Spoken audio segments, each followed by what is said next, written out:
가더라도 다 본부 후퇴했어요. 이거는 여순을 겪으면서 굉장히 숙군이 됐고, 미리 한마디 얘기하면 6.25 전에 일개 대대들이고, 대대면 500명 단위죠. 근데 500명 단위가 한 300명 정도 두 차례에 걸쳐서 북한으로 월북해서 그 부대가 인민군 부대가 돼서 내려온 사건도 있어요. 근데 이제 이미 정리가 돼요. 제가 강조하고 싶은 거는 여순 이후에 숙군이 이루어졌고 그 안에 있던 빨갱이네 이게 다 진압이 됐다는 거예요. 그때 많이 이때 같이 일어나니까 다 이거 다 무너졌습니다. 그래서 북한도 당황해요. 이 정도 되면 이쪽에 항복하는, 뭐 개개인적으로 소부대 항복한 거 있는지 몰라도요, 대부대가 집단 항복한 사례가 없습니다. 이게 주목 안 하는데 세계 전사에서 이런 게 없습니다. 죽기라고 싸우는 겁니다. 근데 미국에서도 지원하면서 뭐 조금 좀 미화처럼 했지만 그 뭐 핵심은 그거죠. 메가다가 보니까 한국군이 무장은 안 됐지만 끝까지 싸울 의지가 있었던 걸 보여준 거죠. 그래서 잠깐, 그래서 맨 처음에 이제 서울 무너지니까 여기서 이제 대전에 있는 이제 이사단을 중심으로, 이건 좀 약간 전열이 깨졌습니다. 중심에서 한강 방어선을 하다가 그때 이제 메가더 장군이 직접 이제 비행기를 타고 거기까지 와서 보죠. 근데 한국군이 끝까지 싸우겠다는 의지를 보이면서 이제 투쟁을 하고, 이제 다행히 그때 만약에 했으면 이거 다 갇혀, 이 군단이 위에 있으면 다 갇혀버리는데 이 군단 6사단이 이걸 막아주는 바람에 이긴 건 아닌데 시간을 벌어졌죠, 맞고. 그러면서 이제 국군이 후퇴를 하고, 뭐 그다음에 아시지만 미국의 이제 스미스 부대 같은 게 오는데, 뭐 전쟁 얘기 너무 해서 뭔데, 그러니까 이 계획이 아주 치밀한 계획으로 있었다는 거, 이게 다 문서가 나왔습니다. 러시아 말로 된 거. 그리고 이걸 짜준 러시아 사람들은 이미 스탈린그라드 전투라든지 이런 거를 다 참모했던 인간들이 짜준 거예요. 그러니까 여기서 한번 우리 한국군을 속이고, 페인트 모션이죠. 그거 있죠. 배구로 치면 이거 있죠. 이렇게 치는 척하면서 헛들어가고 뒤에서 치는 거, 뭐 이거 시간차 공격하는 거예요. 그래서 주공으로 생각했던데 주공이 아니라 국군을 묶어놓는 역할하고, 옆에서 조공으로 내려오고, 그다음에 강원도 쪽으로 해갖고 이쪽으로 해서 포위하려고 하는데 다 성공했는데 이 포위는 실패해요. 그래서 잠깐 미 24사단이 대전에 들어서 이제 방어를 하는데, 참 지금도 미국이 수치로 이기는 거죠. 미국이 4단기를 전쟁을 해서 뺏긴 것이 현재까지 이게 처음이자 마지막입니다. 그래서 지금 평양 박물관에 아주 자랑스럽게 꽂혀 있는데, 미 24단이 여기서 괴멸해서 심지어 4단기를 뺏겨버리고 투스타 4단장이 포로로 잡히죠. 이게 아마 지금까지 미국 역사상 가장 고위층이 적군한테 포로로 잡히는 건데, 하여튼간에 근데 이 24사단 같은 경우에는 낙동강의 워커라인이라고 하는 거, 워커 장군 8군이죠. 그러니까 포항, 대구, 마산이 있는 선에서 방어선하고, 국군도 빨리 이 안으로 들어와라. 그래서 분산돼서 격파당하고 이 안으로 들어오고, 이 사단의 목표는 어떻게 해서든지 여기 방어 라인을 구축할 때까지 버텨라. 그래서 잠깐 시간을 끌어주는 효과밖에는 못 거르고 24단은 거의 괴멸당하고, 잠깐 사단장도 잡히고 4단기도 뺏겨버리는 게 되죠. 여기서 이제 기왕 이제 전쟁 얘기가 나왔으니까 기왕 얘기하면, 우리는 이제 낙동강 전투하면은 7곡 대구 좀 약간 위에 7곡에서 이제 다부동 전투, 이제 백선엽 장군의 다부동 전투 얘기를 하고, 신화적인 얘기이기 때문에 뭐 제가 길게 얘기하지 않겠습니다. 근데 잘 안 알려진 거, 사실은 외국 전세는 너무나 잘 나와 있는데, 특히 미국에는, 한국엔 잘 안 알려진 게 소위 말하는 낙동 벌지 전투라는 게 있습니다. 벌지라는 건 돌출부죠. 낙동 돌출부인데, 우리는 여지까지 많은 분들이 인민군이 낙동강을 못 건너는 줄 아는데요, 낙동강을 건넌 사건이 있었습니다. 소부대는 뭐 딴 데서도 건넜는지 모르겠는데, 소부대가 아니라 소위 말하는 일개 사단이 몽창 건너온 사건이 있었어요. 이게 뭐냐면 밀양 쪽으로 건넙니다. 쉽게 말해서 축구로 말하자면요, 여기가 이제 중앙방어선이죠. 중앙방어선에서 인민군도 주력이 와서 싸고 있는데, 소위 말하는 인민군 제4사단이 서울에서 신문수부대 깨부고 대구선으로 내려가고 얼로 들어오면 밀양으로 들어옵니다. 근데 밀양에서 건너가 버립니다, 사단 자체가. 그래서 다행히, 그래서 이쪽이 패닉이 될 뻔했는데, 거의 그러니까 축구로 말하자면 그죠, 측면 돌파 당한 거예요. 측면 센터링 올라가서 완전히 노마크 1대1 대결 국면으로 갔는데, 다행히 메가더 장군이 인천 상륙용으로 미 해병 여단을 예비 부대로 빼놓은 게 있었어요, 진해 쪽에. 이 병력을 가서 박아요. 그래갖고 그 당시에 50년대 말에 60년대 미국 전쟁 영화 보면 이 낙동 벌지 전투를 배경으로 영화들이 많습니다. 여러분이 아는 뭐 그레고리 팩 같은 경우가 주연하고 그런 것들이 많아요. 그 배경 모르고 보면 고지 전투로 생각하는데 고지 전투가 이 전투입니다. 처절해요. 결론적으로 미군 25사단, 7사단, 미 해병 1사단 등등 미 정예 3개 사단이 인민군 1개 사단과 싸워갖고 혈전을 벌여서 겨우 밀어냅니다. 그다음에 이런 얘기하면은 또 이제 오히려 이제 강경하신 분들은 야, 저 자식 아직도 북한 편드는 발언도 하네지만 이 4사단을 지휘한 사람이 리 관무, 걔네들 반응 이 관무죠. 이것도 본명은 아니에요. 관우에서 관자를 따왔다 그래요. 뭐 이런 건데 황포 공관학교를 다니다가 주울레가 정치 주임으로 있을 때 공산주의자가 돼서 그쪽에서 폭동 뭐 무창 공기 뭐 폭동 그런 데 참여했다가 정광산에 들어갔다가 팔로군으로 갔다가 나중에 재밌는 거는 소련 유학 가서 소련에서 기갑 전투전을 배워갖고 와서 북한 기갑 부대를 사실상 만들고 그랬던 인간인데 이게 아주 막강한 부대예요. 조금 더 이게 왜 또 막강한 부대인지 설명인데 사실 미군이 심한 경우에 존경을 표하는 사람들이 있을 정도로 얘한테 번번이 당합니다. 근데 이제 여기 또 약간 삼국지 같은 얘기를 하면 이건 뭐가 밀양을 건너니까 밀양을 건너기였지만 여기까지 온갖 전투를 하는 바람에 보급선도 길어지고 뭐 이제 부대가 지치죠. 그러니까 이제 아까 말한 인민군이 맨 처음에 공격한 건 7개 사단이 전방 사단으로 와요. 그다음에 인민군은 후속 예비 3개 사단이 쫓아서 남하라 합니다. 그리고 나중에 이제 남쪽에서 차출한 몇 개 이제 신참 사단들 많은데 그 주력 3개 사단 중에 1개 사단만이라도 보내달라고. 그러면 그냥 부산으로 들어가면 된다고. 그런데 뭐 김일성과 임춘추 뭐 이게 오히려 북한에서도 이거를 쉬쉬하는데 얘네들이 무슨 야 그냥 다부동 넘어가면 되는 거지. 그래서 예비 3개 사단이 전부 다부동에다 갖다 박아요. 그러니까 사실 축구로 말하면 골대 앞에 골이 갔는데 중앙 돌파하겠다고 그러고 다시 몰고 간 거예요. 그래서 이게 사실은 나중에 그 미국 같은 데 전사 쓴 거 보면은 야 이거 있죠. 진짜 꼴 먹는 줄 알았는데 놈이 똥볼 찼을 때 그 느낌. 그때 그 3개 예비사단 중에 하나라도 이쪽으로 빠졌으면 진짜 큰일 났습니다. 뭐 지리하시지만 밀양에서 부산 뭡니까? 뭐 막을 장벽 있어요? 낙동강도 건넜죠?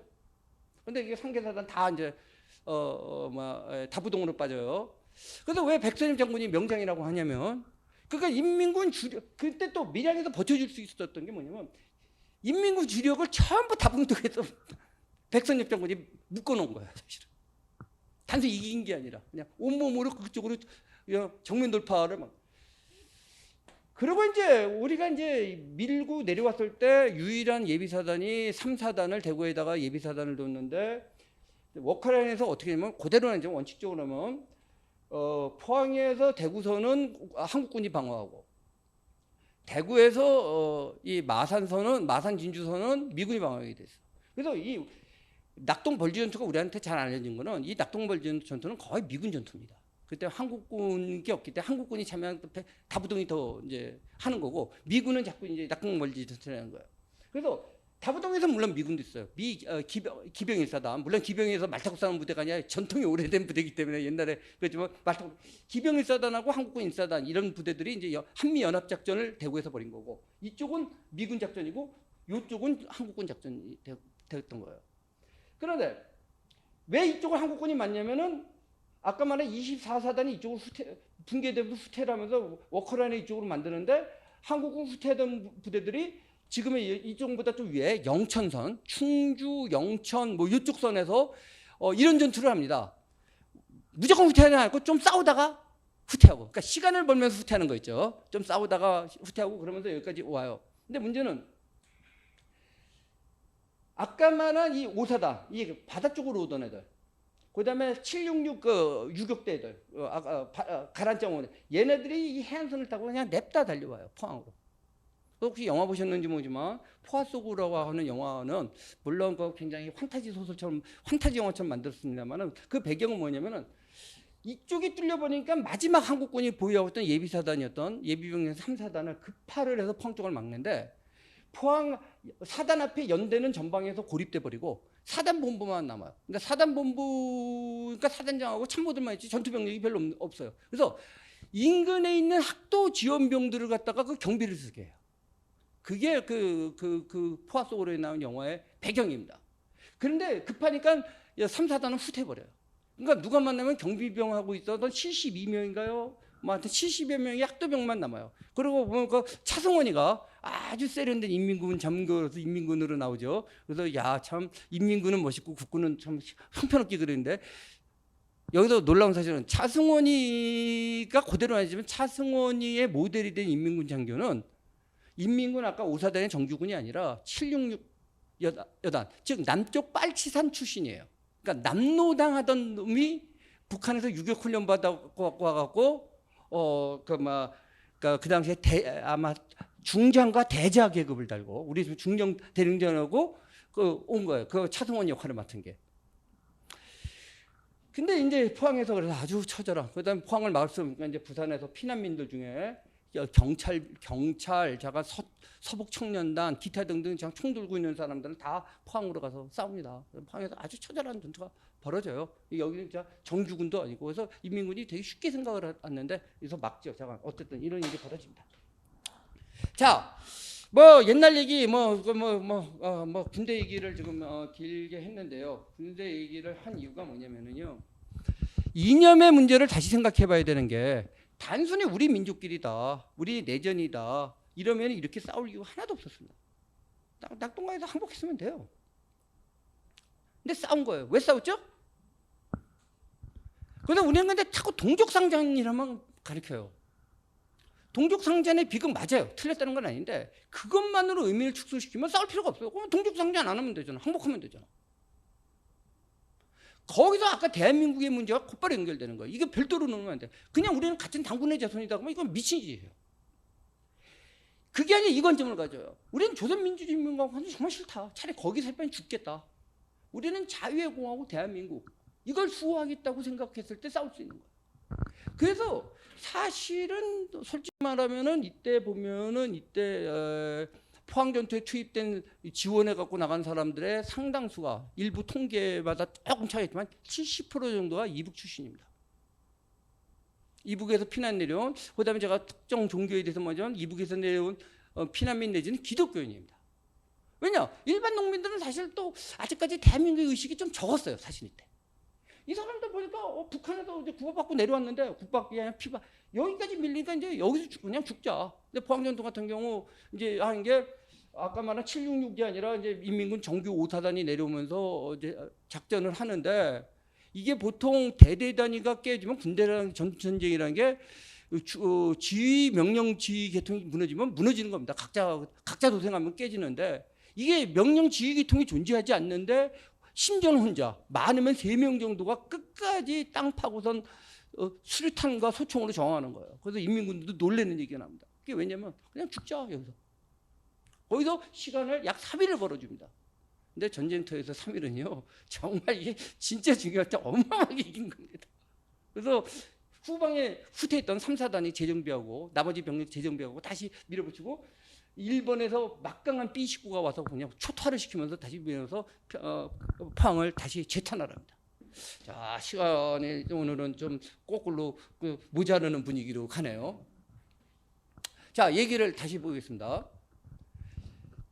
제가 드리고 싶은 거는 6.25 전쟁은 단순한 내전에 확대된 것이 아니라 어떻게 보면은 대한민국을 건설하려고 하는 것을 방해했던 4.3 여순으로 갔던 내전은 이미 수그러들고 있는 상태에서, 이것이 수그러들어서 내전적 방식으로는 대한민국 정부를 붕괴시킬 수 없다고 생각한 김일성이가 정규전을 벌인 겁니다. 그래서 6월 25일 날 기점으로 해서. 그래서 우리는 6.25 전쟁을 강조하고 북한은 자꾸 6.25라는 날짜 자체를 기억 안 하려고 그래요. 왜 그러면 6.25가 6월 25일이 중요하지 않다는 거죠. 근데 6월 25일이 중요합니다. 그 다음에 우리가 왜 반공이 되냐. 사실 이 당시에 자유의 공화국에 대해서 이해한 분이 얼마나 될까요? 상당히 선각자들이에요. 몰랐는데 이 빨갱이들이 내려오니까 이놈들 정말 개 같은 놈들이더라. 근데 몸서리 쳐진 거예요. 뭔지 모르지만 잠깐 우리 빨갱이 싫다. 그리고 우리 뭐 좀 그 당시 잘 살지 않았죠. 진짜 가난했죠. 보릿고개 되고 못 살았지만 그래도 못 사는 대로 오손도손 살고 있는데 그냥 피해 사륙전이 벌어진 거 아니에요. 정말 저 새끼들은 아니다라고 하면서 이제 반공으로 뭉쳐졌고, 대한민국이 그러니까 이제 반공이 된 거예요. 사실 어느 민족, 네이션이 만들어지는 건요 대충 전쟁에서의 대적 관계를 통해서 만들어집니다. 여기서 요즘에 주저 개념을 없앤다는 건요, 대한민국의 정체성을 부정하는 행위가 됩니다. 자하간 이런 다음에 제가 이제 얘기를 하나 바꿔보겠습니다. 제가 쓴 책에도 하나 나오는데 1998년으로 기억해요. 뭐 혹시 뭐 요즘에 하도 이제 뭐 하다 보니까 97년이었는지도 뭔데 지금 갑자기 자료를 보고 얘기하는 게 아니기 때문에 그때쯤인데, 제가 이제 사실은 쿠르드족을 취재하러 이라크 쪽 지금으로 들어갔다가 터키 쪽으로 빠져나온 적이 있어요. 근데 이제 터키 쪽으로 빠져나와 갖고 뭐 솔직히 좀 일찍 나왔어요. 계획한 것보다 일찍 나가니까 뭐 이런 거 있죠. 이거 방송 나가고 너무 솔직하게 얘기하면 일찍 나왔다는 거를 보고를 안 하고 그냥 좀 뭐 계속 거기 있는 걸로 해서 며칠 놀자 그래 갖고 터키 있는 해수욕장 가서 좀 놀았어요. 뭐 요즘에 이거 갖고 뭐 시비 걸 사람이 없겠죠? 잠깐.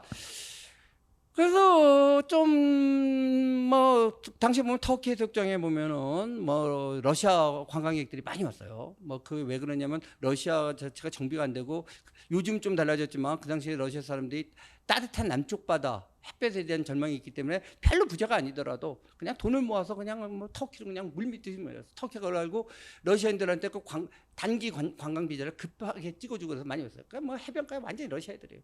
글쎄 뭐 저도 다 큰 30살이 넘은 딸도 갖고 있지만 그 당시에 뭐 해변가에서 러시아 쭉쭉 빵빵 걸들이 해수욕하는 거를 이렇게 보면서 비치에 앉아갖고 이제 주스나 홀짝거리면서 그 참 쿠르드족 만난 산속에서 좀 제가 고생을 했거든요. 그러고 있는데 어떤 터키 친구가 와갖고 말을 거는 거예요. 말을 걸더니 너 내가 호텔에 있는 친구한테 들었는데, 그러니까 제가 뭐 호텔이라고도 하고 여관은 좀 넘어서고 뭐 약간 싸구려 호텔 좋은 장급 여관 정도 되는 머물고 있는데, 그쪽에 벨보이를 하는 친구의 친구예요. 근데 이제 거기다 패스포드를 주고, 그러니까 제가 이제 한국에서 왔다는 게 이제 아닌데, 너 한국에서 왔냐? 근데 우리 할아버지가 내가 집에 와서 그 얘기했더니 한국 사람이면 제가 한번 보고 초대를 하고 싶다 이러는 거예요. 솔직히 말해서요, 해외에서 아무도 모르는데 아니 집으로 초대한데 그 제가 가겠습니까? 제가 어떻게 물릴 거. 그래서 싫다 그랬더니 자꾸 그 얘기해서 그러면 좋다. 그렇게 너네 할아버지가 나를 보고 싶으면은 우리 호텔로 와라. 조금만 아담한 뭐 아까 잠깐 얘기했지만 아침 식사하는 공간도 있었어요. 아침 거기서 내가 몇 시부터 몇 시는 분명히 아침 거기서 밥 먹고 있을 테니까 저는 아침을 좀 웬만하면 꼭 챙겨 먹는 버릇이 있습니다. 그래서 먹고 있을 때가 오라 그랬더니 뭐 왔어요. 뭐 여러분 짐작하시겠지만 이제 소위 말하는 6.25 전쟁 참전 터키 상용사예요. 뭐 그 얘기 하려고 하는, 이런 뭐 상용사가 있었다는 얘기를 하려고 하는 게 아니라요. 그때 이제 그 할아버지가 한 얘기를 제가 노트 필기를 했고, 노트 필기란 거 갖다가 글도 쓴 거 있어요. 이런 얘기입니다. 제가 오늘 그 있는 거 제가 제 글을 갖다가 이렇게 이렇게 클릭해 갖고 이렇게 다운받아 갖고 왔는데 이런 얘기예요. 제가 뭐 터키 말은 모르고, 그것도 뭐 영어도 사실 좀 약간은 뭐 이렇게 좋지 않은 영어를 한 건데 대충 내용은 이런 거예요. 한국인하면 이 라이트죠. 그러니까 득실득실한 사람으로 생각했다. 희망이랑 찾을 수 없는 이런 나라를 수호하기 위해 피를 흘려야 될 이유를 자기 이해할 수 없었다. 동료의 죽음은 개죽음이고 자신의 부상은 무가치한 거였다. 참조 삼아서 말하면 이분은 자기가 솔직하게 얘기했는데 자기는 부산에 왔다가 빨리 급하게 투입돼서 언급하는 게 지금 용문산에서 첫 전투를 해서 자기는 전공 세운 것도 없다. 왜냐? 첫 전투에서 첫 부상을 당고 나간 분이에요. 그래서 한국